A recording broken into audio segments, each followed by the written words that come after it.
this bill criminalizes speech.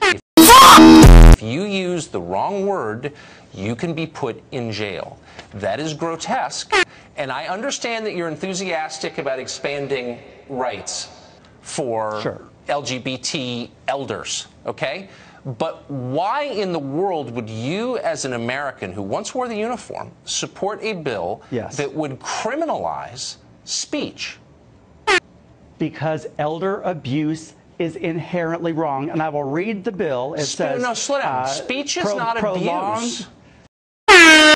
Somebody once told me the world is gonna... No, I'm talking about abuse. This is...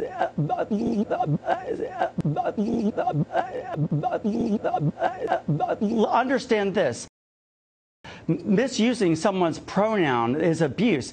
Speech is not abuse. Misusing someone's pronoun is abuse. We see all the time people do this as a form of abuse. I follow the alt-right blogs where they call Michelle Obama a man. That is abusive. Should they go to jail for that? Should not be accepted. Should they go to jail for that? But if it's done in a medical thing, if it's done in a medical thing,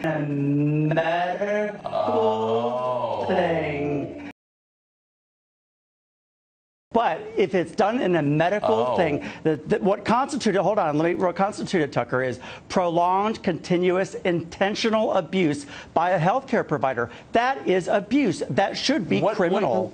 It should be criminal. Okay. What about thinking it? What if I have unpleasant thoughts about you and you could somehow find out I had them? Should I go to jail too?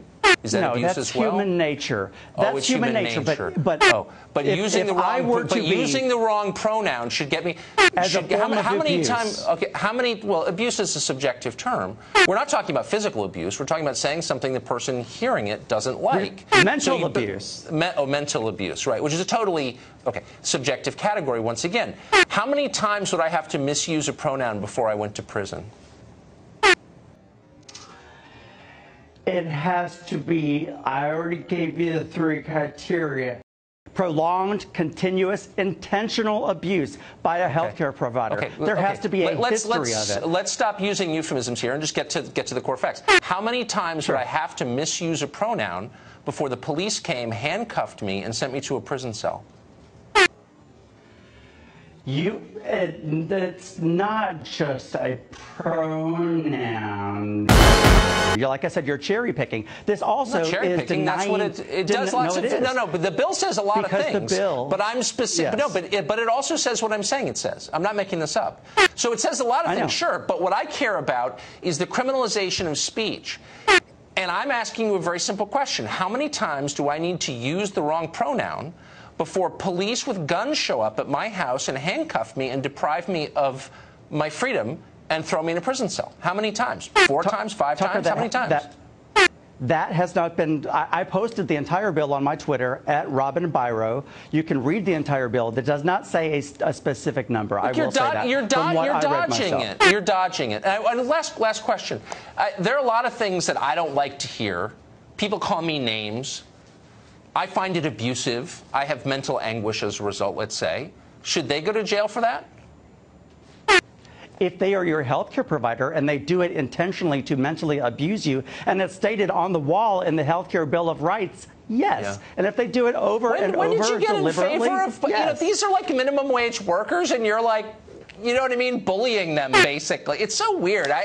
I wonder, I hope you'll watch this tape when this is over and ask yourself if you're really on the right side of this question. Because it used to be like people had their opinions, they could express them, and no one threatened to send them to jail. Listen, like I said, I didn't used to be on the right side of this issue, but I read the bill and educated myself. I read it too, I get it. And it scared me.